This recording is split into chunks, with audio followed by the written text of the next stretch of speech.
नमस्कार, मैं निर्मल रतनलाल वैद। पहली बार मैं 3 दिन पहले इस कैंपिंग साइट पे आया था। मेरा बेटा शाश्वत वैद मुझे यहाँ लेके आया। ये पूरा जो ग्रुप है इंडिया ओवरलैंडर्स, ये 22 की संख्या में 22 लोग पूरे देश के उत्तर भारत से अलग अलग भागों से, अलग अलग राज्यों से आए हुए हैं। विवेक जी राजस्थान से आए हैं, अजमेर से, बहुत ही प्रसिद्ध शहर है।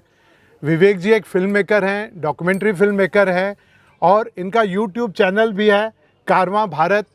जो आप सामने गाड़ी देख रहे हैं ये भी इन्होंने डिज़ाइन की है स्पेशली। इसमें सारी सुविधाएं हैं जो किसी घर में हो सकती हैं। इसमें किचन है, इसमें एसी है, इसमें सोने की पूरी व्यवस्था के साथ साथ बाथरूम भी है। इसमें आप स्नान भी इसमें कर सकते हैं और बहुत सारी सुविधाएं। उसके बारे में विवेक जी बताएंगे। तो विवेक जी बहुत बहुत धन्यवाद आपका, आपसे मुलाकात हुई। नमस्कार। नमस्कार। आप मुझे बताइए कि आपकी जर्नी कैसे शुरू हुई? सर जर्नी मुझे लगता है कुछ चीज़ें जीवन में सहज ही आपके जुड़ जाती हैं। तो मेरा कोई ऐसा सपना नहीं था कि मुझे ट्रैवलर बनना है और मैं बहुत पहले से ट्रैवलिंग कर रहा हूँ, ऐसा भी नहीं है। कोविड के माध्यम से बहुत लोगों को बहुत सारी कठिनाई झेलनी पड़ी। जो जनहानि हुई, जो हमने अपनों को खोया, वो तो एक उसका भाग था ही। पर मुझे लगता है उसके साथ कोविड ने हमें जीवन में अवसर दिया कि हम थोड़ा सा थमें, सोचें कि हम जीवन में क्या करना चाहते हैं और जो हम करना चाहते हैं क्या वो वाकई कर पा रहे हैं। उसी प्रकार मुझे भी उस दौरान समय मिला, मैंने स्वयं को समय दिया और मुझे लगा कि हम शायद अपने जीवन की आर्थिक जो आवश्यकताएं हैं उनकी पूर्ति करते करते लगभग सारा जीवन निकाल देते हैं और फिर अंत में इस संसार से, सृष्टि से विदा हो जाते हैं। ऐसा मेरे साथ ना हो तो ये गाड़ी बेसिकली मैंने, जैसा कि आपने इंट्रोडक्शन में बताया कि मैं फिल्म मेकर हूँ, तो फिल्म मेकिंग के लिए बनाई थी। पर क्योंकि उस दौरान बिजनेस सारा ज़ीरो हो चुका था, ये गाड़ी भी घर में ही खड़ी थी, हमें लगा इसका उपयोग करना चाहिए। Let us go somewhere else. तो हमने यूट्यूब पे कुछ वीडियोस देखना शुरू किए जैसे ज़्यादातर लोग करते हैं और ये डिसाइड किया कि जैसे ही कोविड ख़त्म होगा वैसे ही हम कहीं ना कहीं with no hotels, no external food इस गाड़ी को लेकर बाहर जाएंगे। So we did our first trip to Badrinath, Ajmer to Badrinath with no hotels, no external food और बहुत सक्सेसफुली, बहुत इंजॉय करते हुए हमने उस पूरी ट्रिप को पूरा किया। कैरावैन की ख़ास बात ये होती है जिस प्रकार की परिस्थितियाँ कोविड में उत्पन्न हुई हैं कि हम कम लोगों के संपर्क में आए, कम हाथ से हम जिन चीज़ों को स्पर्श करते हैं, जिन सार्वजनिक चीज़ों को, उनसे बच सके। तो उस प्रकार की सब चीज़ें हम इस प्रकार के ट्रैवल को करते हुए संभव कर पाते हैं।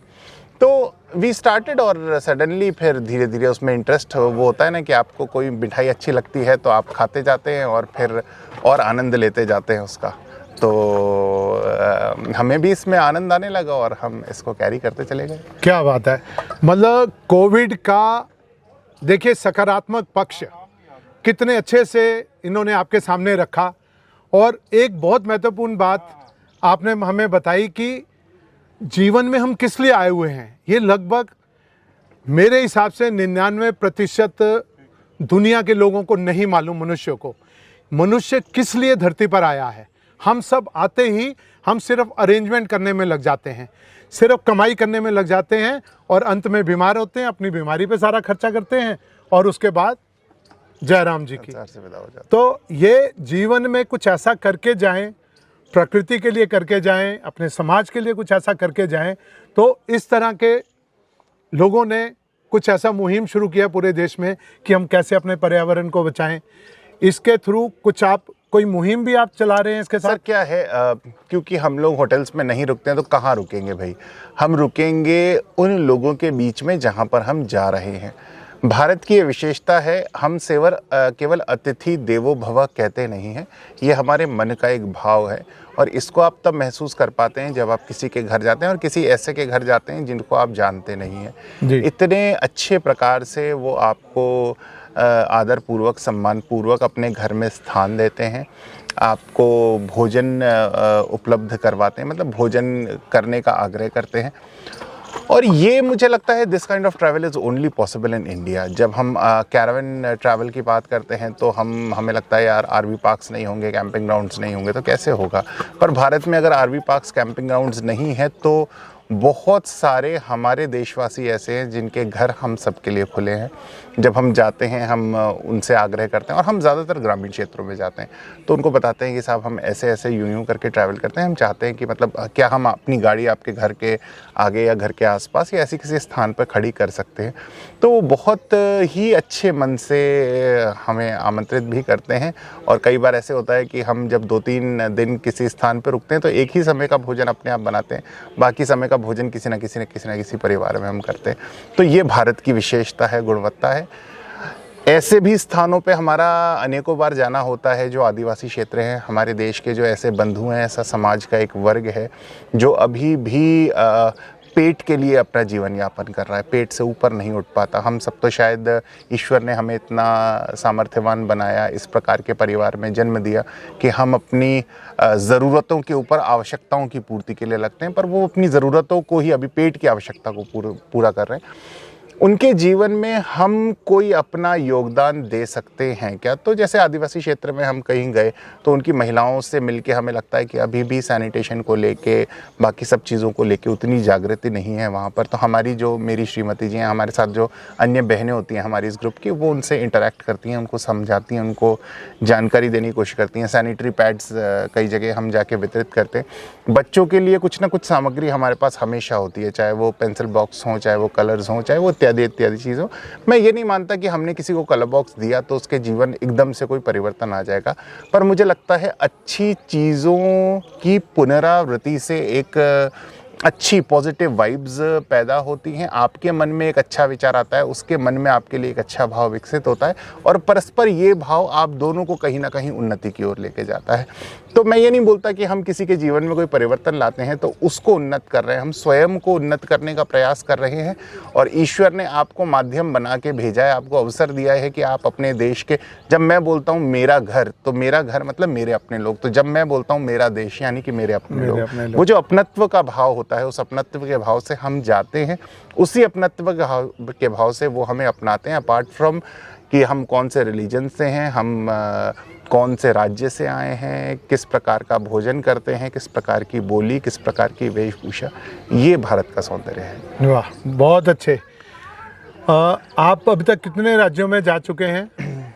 क्योंकि अभी बहुत लंबा समय हमें नहीं हुआ ट्रैवल करते हुए, तो नॉर्थ इंडिया और वेस्ट इंडिया हम लगभग ट्रैवल कर चुके। We have travel certain parts of Rajasthan, Madhya Pradesh, almost all parts of Uttarakhand, Himachal, Leh Ladakh, JNK, Jammu Kashmir, ये सब क्षेत्रों में, गुजरात, पार्ट्स ऑफ गुजरात, इन सब क्षेत्रों में फ़िलहाल अभी तक जाना हुआ है। साउथ हम सोचते हैं कि हम जब भी जाएंगे तो हमें थोड़ा सा लंबा समय चाहिए, और क्योंकि अर्थ जीवन की एक अनकही आवश्यकता है, उसके बिना आप कुछ हद तक बढ़ सकते हो, पर फिर कई सारे ऑब्स्टिकल आपके सामने आते हैं जिसके लिए अभी हम मानसिक और शारीरिक तौर पे तैयार नहीं हैं। उसकी पूर्ति के लिए हमें अभी, मतलब फुल टाइम तो हम वैन लाइफ पे नहीं आ पाए, तो साउथ जाने के लिए हमें लंबा समय चाहिए। तो उतना आर्थिक, एक तो हमारे पास बैंक हो खुद का, और हम यही चाहेंगे जब हम साउथ जाएँ तो पूरा ऑल इंडिया टूर एक बार कोस्टल एरिया का करते हुए, तो ऐसा करके फिर हम साउथ और ईस्ट उसमें पूरा इसमें जाएंगे। तो ये आप जो नए इसमें ज्वाइन करना चाहते हैं उनके लिए आप क्या कहेंगे? किस तरह से आप चयन करते हैं, किनको अपने साथ जोड़ना है, कैंप में साथ कैंपिंग करें? सर देखिए, क्या होता है कि हम जो अपना कंटेंट बनाते हैं यूट्यूब पे डालते हैं, मेरे अन्य यूट्यूबर साथी जो डालते हैं, ओवरलैंडर साथी जो डालते हैं, जब एक सामान्य व्यक्ति से बोल रहा हूँ जो ओवरलैंडिंग नहीं कर रहा है, जब वो लोग इस प्रकार के कंटेंट को देखते हैं तो उनको आनंद बहुत आता ही होगा कि वाह देखो यार, नदी के किनारे रुक रहे हैं, क्या जीवन है, क्या बढ़िया है। पर उस वीडियो से, सिर्फ उस वीडियो को देखकर प्रभावित न हो और उस जीवन शैली को अपनाने के लिए कोई इतना बड़ा साधन शुरू में ही न खरीद लें, ऐसा मैं सुझाव देना चाहूँगा। कैंपर वैन बनाना बहुत आसान है, बहुत सहज है, सरल है। अगर आपकी आर्थिक क्षमताएं हैं तो आप बना सकते हैं, पर उसमें ट्रैवल करने के लिए जो समय की आवश्यकता है उसको आप अपने जीवन में नियोजित कर सकते हैं या नहीं, इससे तय होगा कि आप कैंपर वैन आपके लिए बना है या नहीं। आपका बिजनेस प्रोफाइल ऐसा है, आपका जॉब प्रोफाइल ऐसा है जिसमें आप महीने में 2 दिन निकाल पाते हैं, 4 दिन निकाल पाते हैं, so this is not your cup of T. मुझे लगता है फिर आप जो टैक्सी हायर करते हैं, अपनी स्वयं की गाड़ी, जो छोटी गाड़ी लेकर ट्रैवल करते हैं, वो ज़्यादा बेहतर है। दूसरा मेन कंसर्न ये है कि आपने आज तक मान लीजिए कैंपिंग नहीं करी और सीधे आप सोच रहे हैं कि मैं कैंपर वैन ले लूँ, वो भी ठीक नहीं है। आप छोटे साधन से शुरू करें, पहले अपने घर के पास कोई सेफ़ एंड सिक्योर जगह हो, वहाँ जाएँ, एक रात बिताएँ टेंट में। उसके बाद अगर आपको ठीक लगता है, कंफर्ट जोन में आते हैं, बाइक लेके जाइए, अपनी कार में जाइए, कैंपिंग करिए बाहर कुछ ऐसे लोगों के साथ, जैसे हम कम्युनिटी कैंपिंग करते हैं कई जगह, कम्युनिटी कैंपिंग में ज्वाइन करिए। उसमें अगर आप कंफर्टेबल होते हैं तो आप कैंपर वैन हायर करिए खरीदने से पहले, क्योंकि देखिए 2-4 हज़ार या 2-4 लाख रुपए का ये सेटअप नहीं बनता है। जी। तो आप कैंपर वैन हायर करिए, उसमें बिताइए 5 दिन, और फिर अब आपको लग रहा है कि नहीं यार ये बहुत बढ़िया चीज़ है, जीवन में मैं समय को नियोजित कर सकता हूँ, आर्थिक क्षमताएं मेरी हैं कि मैं इसको अफोर्ड कर सकता हूँ, तो फिर कैंपर वैन सेटअप पे निश्चित तौर पे आपको जाना चाहिए। बिल्कुल ठीक है। तो क्या अपने YouTube से इतनी इनकम होती है कि आप इसको मेंटेन कर सकें, अपने इस पूरे प्रोसेस को, जहाँ जहाँ हम कैंपिंग करते हैं, पूरे देश में जाते हैं? सर YouTube क्या है, YouTube निश्चित तौर पे एक प्लेटफॉर्म है जहाँ पर आपको निरंतर इनपुट देना पड़ता है। अब अगर आप एक यूट्यूबर हैं और यूट्यूब को एक व्यवसाय की तरह लेते हैं, तो आपके ऊपर प्रोफेशनल प्रेशर, प्रोफेशनल कमिटमेंट्स जुड़ जाते हैं। देखिए लोगों की आपसे अपेक्षाएं होती हैं जी, उनको आपको निश्चित तौर पे पूरा करना ही होता है। हाँ, तो उसको पूरा करने की प्रतिस्पर्धा में मतलब जिस चक्र से हम निकल कर आए हैं, उस चक्र में हम वापस उलझ जाते हैं। हम निकल के आए हैं कि हम अपने समय को पैसा कमाने में जो नियोजित कर रहे हैं उससे बाहर निकलें और जीवन की तरफ जाएं। हाँ। जैसे YouTube के चक्कर में उलझ जाते हैं तो फिर हम पैसे कमाने की प्रतिस्पर्धा में लग जाते हैं। हाँ, मैं सोचता हूँ उससे हम बचें, हम अपनी आवश्यकताओं को सबसे पहले सीमित करें। तो हमने भी यही किया है। जी। हमने अपनी इनकम को बढ़ाने की कोशिश नहीं करी, हमने अपने एक्सपेंडिचर्स को कम किया। आपको जान के शायद आश्चर्य होगा कि हम लोगों का महीने का खर्च इस कैंपर वैन के साथ कोई 15-1 हज़ार रुपये से ज़्यादा नहीं है। केवल क्यों नहीं है, मैं आपको प्रैक्टिकल उदाहरण देता हूँ कहाँ खर्च करते हैं। हाँ, भाई मान लीजिए अभी मैं यहाँ हूँ, देहरादून हूँ, ठीक है ना। देहरादून से अगर हम बढ़ेंगे तो जाएंगे टिहरी। हाँ, मतलब कितना ट्रैवल करेंगे, 50-100 किलोमीटर ट्रैवल करते हैं। जी। टिहरी से फिर बढ़ जाएंगे 100 किलोमीटर। वो भी टिहरी जाएंगे तो हम ऐसा नहीं कि अगले दिन फिर सुबह कहीं निकल गए, हम फिर वहाँ 2 दिन 3 दिन रुकेंगे बढ़िया मज़े से, और फिर हम 3 दिन बाद आगे बढ़ेंगे। तो हमारा जो एवरेज जो हम ट्रैवल करते हैं वो आता है कोई 10 kilometre 20 kilometre per day. 20 kilometre per day में आप कितना एक डीजल जला लेंगे। हाँ। मतलब आपने जला लिया 2 लीटर डीजल, तो 200 कुछ भी नहीं है। 200 रुपये से ज़्यादा का आप डीजल जला नहीं सकते। और हम अगर चाहें भी तो भी 100 रुपये से अधिक की सब्जी, दाल, आटा ये सब मिला के खा नहीं सकता व्यक्ति। आप 20-30 रुपये की सब्जी, 40 रुपये की सब्जी खा लोगे, 10-20 रुपये का आटा आप ग्रहण कर लोगे, और 10-20 रुपये का जो आपका गैस और जो कुकिंग ऑयल है वो जला लोगे, तो 100 रुपये से 300 रुपये, मतलब 9,000 रुपये ये। उसके अतिरिक्त भी जो अन्य आवश्यकताएं होती है अपने जीवन की, तो 15,000। इस ट्रैवल की बात कर रहा हूँ। EMI के चक्कर में हम बंधे हुए हैं वो एक अलग विषय है, पर इस ट्रैवल में मुझे लगता है 15-20 हज़ार रुपये से ज़्यादा खर्च नहीं होता है। तो ये जो एक मानसिकता है कि भाई कैंपर वैन अमीर लोगों के शौक हैं और ये तो साहब हमारे उससे परे है, मैं बोलता हूँ कि ये एक मतलब एक अलग प्रकार की जीवन शैली है जिसे कोई बिल्कुल ठीक बात है। ये तो घर पे खर्च इससे ज्यादा होता है। नहीं, हमारा घर पे 100% इससे ज्यादा होता है। 500 रुपए रोज कहाँ चले जाते हैं ये तो दाएं बाएं पता नहीं चलता। उसके अलावा घर को मेंटेन करना, इतनी सारी घर का हमारा बिजली का बिल जब हम घर पे रहते हैं तो आता है 5,000 रुपये, जब हम ट्रैवल में तो आता है 700 रुपये, क्योंकि वो मिनिमम चार्ज आ रहे हैं बस वहाँ। बस ठीक बात है। और इसमें हमारा क्योंकि सोलर लगा तो ना कोई बिजली का खर्चा ना किसी और चीज़ का खर्चा। क्या बात है। मतलब ये प्लानिंग करके अगर हम करें तो बहुत ही अच्छा है। और जीवन अच्छा, एक बहुत इम्पोर्टेंट बात इसमें है कि बच्चों की पढ़ाई इसमें कितना असर करेगी, बच्चों की पढ़ाई कैसे होगी? बहुत अच्छा प्रश्न आपने किया। क्या होता है कि मुझे ऐसा लगता है कि अगर हम अपनी पौराणिक संस्कृति उठा के देखें जी, तो एक लुहार जो होता था वो अपने बच्चे को अन्य चीज़ें जो भी सिखाए, पर जो उसके गुण हैं वो कम से कम उसमें आगे फॉरवर्ड करता था। एक बनिए का बेटा होता था तो वो बचपन से विद्यालय जाने के साथ साथ दुकान पे बैठता था जी। उसका अर्थ ये था कि हम बचपन से बच्चों में जो व्यावसायिक योग्यताएं हैं, व्यावसायिक योग्यताओं से मेरा तात्पर्य है कि जो जीवन में आर्थिक हमें पूर्ति करनी है जिन चीज़ों की, उसको हम बचपन से विकसित करने का प्रयास करते हैं। क्या बात है। उसी चीज़ को हमने अपने जीवन में धारण करने का प्रयास किया है और हमें लगता है कि बच्चों के अंदर योग्यताएं विकसित की जाएं। So that's what we are trying right now. हमने इनके स्कूल में बात की है, तो हम लोग होम स्कूलिंग पे गए हैं, घर में रहकर, मतलब अपने ट्रैवल में रहकर इनका जो करिकुलम है उसको पूरा करते हैं। ये बच्चे एग्ज़ाम में अपीयर होते हैं, जो परफॉर्म करते हैं उस हिसाब से इनका रिज़ल्ट आता है।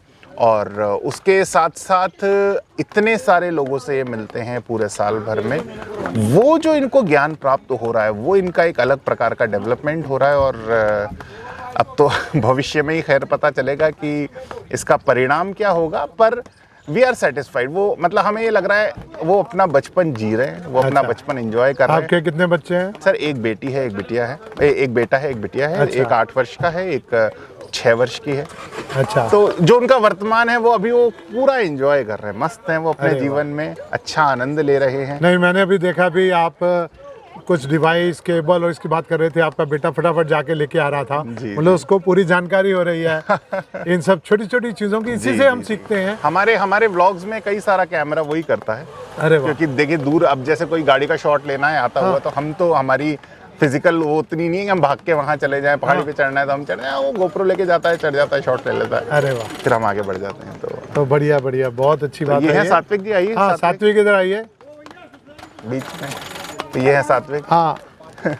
कैसे हैं सात्विक जी? अच्छा हूँ। आप बड़े होके क्या बनेंगे? अब जो बनूंगा वो तो बड़ा होके ही सोचूंगा। ये वो तो सोचना तो अभी पड़ेगा। सोचना अभी पड़ेगा, बड़े होने तक कब कब भूल जाऊंगा। कैसे भूल जाओगे? रोज अगर आप एक काम करोगे तो वो उसमें सफल हो जाओगे ना। जैसे सचिन तेंदुलकर ने बचपन में सोचा था मुझे क्रिकेटर बनना है, तो उसने पढ़ाई पे नहीं ध्यान दिया उतना जितना उसने क्रिकेट पे ध्यान दिया था। वो आपको मालूम है ना, 10वीं में भी फेल हो गया था। अगर वो पढ़ाई पे ध्यान देता तो क्रिकेटर नहीं बन पाता। मैं इसलिए पूछा, ये कठिन सवाल है ना, बहुत कठिन है। चलो इस पे सोचना। पर आपको कैसा लगता है? अच्छा ये बताओ मुझे। इसके अप्रोच पे एक चीज हाँ। और ऐड करता हूँ। जी। इसने कहा कि जो बड़े होके होगा वो तब मैं भी देखेंगे। यही चीज मानता हूँ। मैंने बोला जो कल होगा वो कल देखेंगे। जो हम आज जो मिल रहा है बस उसको बस ग्रहण ये करते अच्छा बताओ, आपको पापा के साथ मम्मी के साथ सब जगह पूरे भारत में घूमना कैसा लग रहा है? अच्छा, क्या क्या सीखा आपने इस बीच में? बहुत कुछ अभी तो नहीं बता सकता क्योंकि अभी मुझे पोटी आ रही है। हो गया। इसलिए जाना पड़ेगा। चलो ठीक है, ओके, ऑल द बेस्ट बेटा, थैंक यू। बहुत इंटरेस्टिंग। तो ये आज हम बातचीत कर रहे थे, इतनी रोचक बातचीत हो रही थी और काफ़ी समय हो गया है, क्योंकि ब्लॉग जो है, इंटरव्यू उतना लंबा नहीं होना चाहिए कि लोग बोर हो जाएं। तो हम आगे भी आपसे बात करेंगे, समय समय पे आपसे मिलते रहेंगे। उत्तराखंड में जब भी आएंगे मैं भी कोशिश करूंगा कि आपके पास पहुंचूं और मैं आपके साथ ज्वाइन करूं इंडिया ओवरलैंडर्स को।